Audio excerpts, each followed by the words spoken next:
Wonderful Wednesday morning.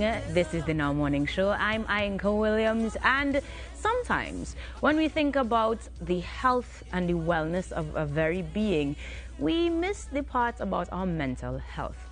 And this morning, joining me to talk about the importance of mindfulness is certified mindfulness coach, Dr. Paula Robertson. Dr. Robertson, good morning and welcome. Thank you so much for having me on the program. Beautiful.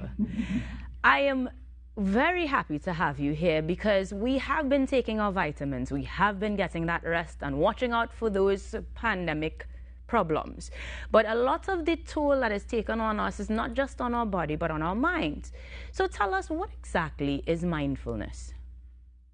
And I'm really glad you raised that, because we're not just our bodies, we're also our spirits and our minds as well. And so I think that's also, as you said, taking a major hit.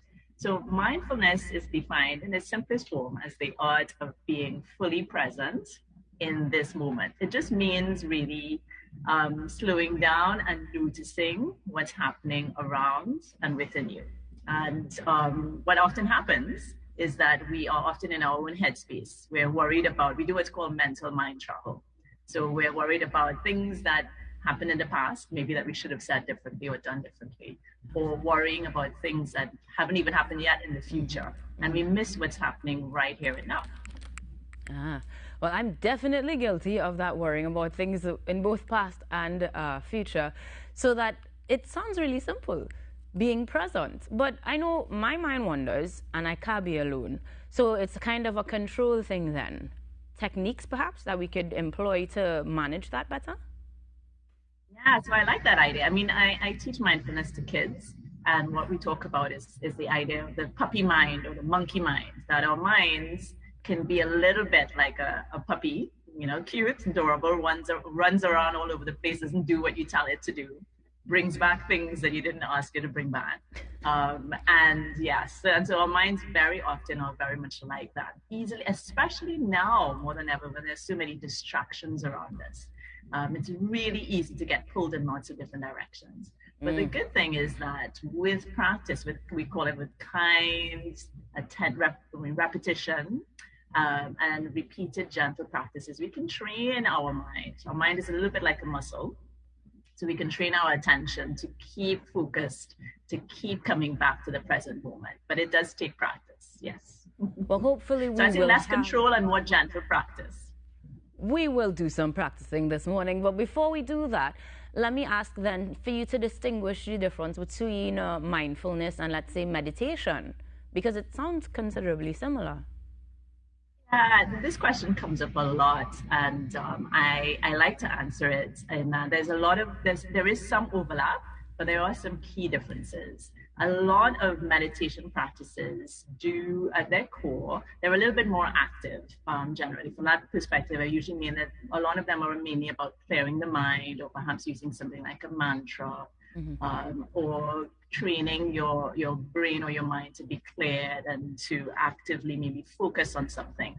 Whereas mindfulness tends to be a little bit more gentle and passive. So it's more about really having awareness, just gentle awareness of what's happening around you right here and now, because that's often what we miss.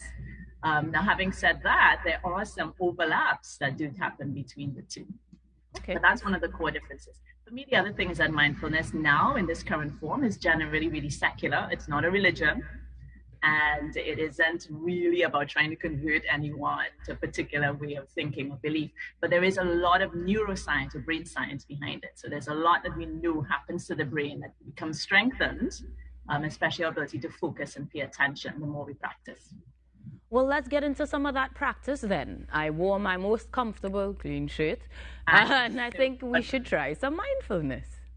Okay, all right, great. So I'm going to talk you through a really common practice that we use, which is called the body scan, right? Which is checking in with the messages that our body is giving us, right? So in order to do that, you got to adopt what I call the mindful body, which really generally means having your feet flat on the floor if you're sitting on a chair. Okay. Taking everything out of your hands, all those distractions, all those electronic devices away, and having your spine straight, but not ramrod straight, sorry, just relaxed and straight.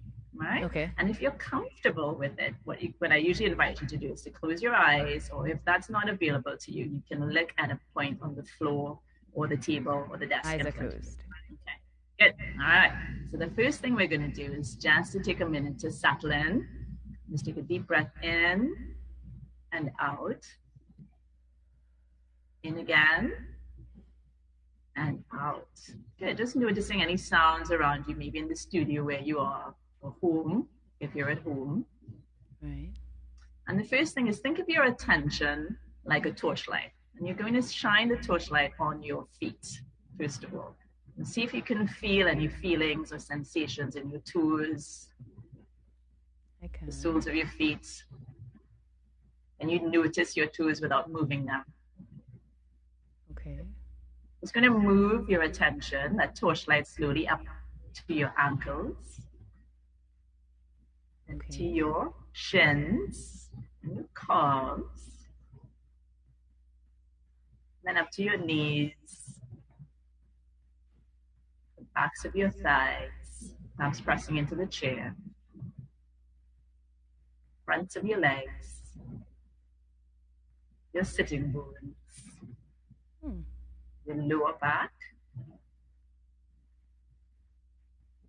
your tummy, and to your upper back, shining it now to your chest. You might notice along that journey that you notice sensations, maybe an area of tightness or discomfort. Absolutely. And if you notice that, just breathe into that area. Just let that relax if you can. See if you can let that go. Moving up a bit more to our shoulders. Often that's an area that's tight, so see if you can relax that area. And moving down our arms to our elbows, our forearms, our hands, our fingertips. What sensations can you feel in your hands right now? At the moment, I'm very cold, but very, very calm. Almost too much. Let's direct that torchlight up a little bit more to our necks. Neck up onto our necks, to our jaw bones, our face, especially between the eyebrows. We tend to hold a lot of tension there. Up to the very tips of your head, the top of your head. Good job. All right, I invite you to take one more deep breath in and out. You find that if you prolong the exhalation, you're breathing out a little bit longer. So let's say we breathe in for the count of 5. 1, 2, 3, 4, 5. And out for the count of 7. 1, 2, 3, 4, 5, 6, 7.